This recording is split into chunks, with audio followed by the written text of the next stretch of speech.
Another question was, what are your thoughts on the protests in Hong Kong? It's a mixed bag. One, I'm for it, and another reason I'm against it. The reason why I'm for it is because it advances in some way democracy. Now, democracy is very imperfect in the world, and that's the reason why I'm against it in many respects. Because you assume that the right to vote is democracy. That's not democracy. Because the right to vote now is oppressed in the United States, and it would be oppressed over there even if they had a democracy. The democracies don't work in the world today. What you can vote, well, so what? You vote. Why is it that the tyrants get back in office so easily when people have the right to vote? So selling democracy that you're going to have the right to vote. No, I come at it from a very personal way. I believe that the people should have the right to make laws in partnership with the monopoly held by representative government.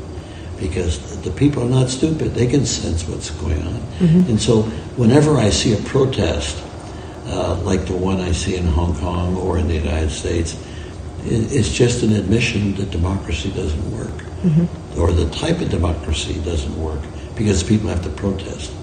The only time it works is for the second when you go into a polling booth and you throw a switch. Right when you do that, you got power. After you've done that, then you got to beg, borrow, and whatever, suck up to the people that got elected, mm-hmm. And you don't get another chance to exercise your power for 2, 4, 6 years. That's my take on it.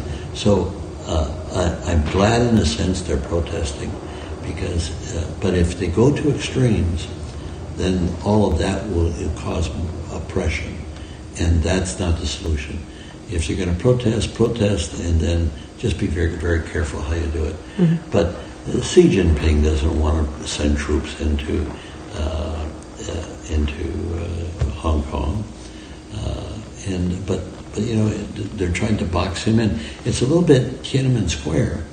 Most Americans think that thousands of people were killed in Tiananmen Square. The record indicates, by objective analysis, several hundred. And Tiananmen Square, most people, this were students. And I remember so vividly when the premier came down to talk to the students and offer them compromises. Oh, God, there's my dog. Oh. Little Ginger. Ginger. Well, what happened in Tiananmen Square, most people forget that 10 years before that, you had the Cultural Revolution where several million people were killed. And they were trying to bring back China to the Stone Age by taking university professors and making them work on farms. Mm-hmm. So now you take Chen Xiaoping, who was abused, physically abused, and a relative killed in the Cultural Revolution, and now he's the head of China, and you got these kids that are protesting, and this one scene that I recall so well, when the premier was caving into a bunch of issues, and this sophomoric young man said, "That's not enough.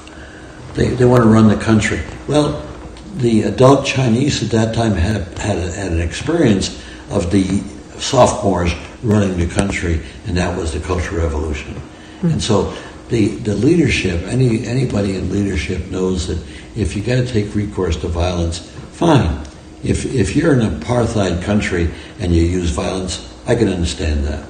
But if you're in a place like Hong Kong, where it's culturally and economically superior to most places on earth, then you got to be careful how you're handling yourself. And there's no question that that law that they were proposing to be able to take people back to China for prosecution, I agree that law should be. And so once that protest was done and succeeded, now what are the protests doing now? I have a hard time understanding how they want to separate totally from China when China is on a rise. And eventually China will have to reconcile itself to a more democratic form of government. What will it be? I don't know. I do know that when we get to a point that when the people are making laws, this will be go around the world like wildfire. And so I've got a book coming out. I hope you buy it. Yeah. And the book is The Failure of Representative Government. And so that's all we have. In the world, we have the tyrants and we have representative government. And the representative government is not working well. That's the only take I have. That doesn't mean that we shouldn't really work hard to elect good people to public office, because we've got so many people in office that are just empty shirts. Yeah.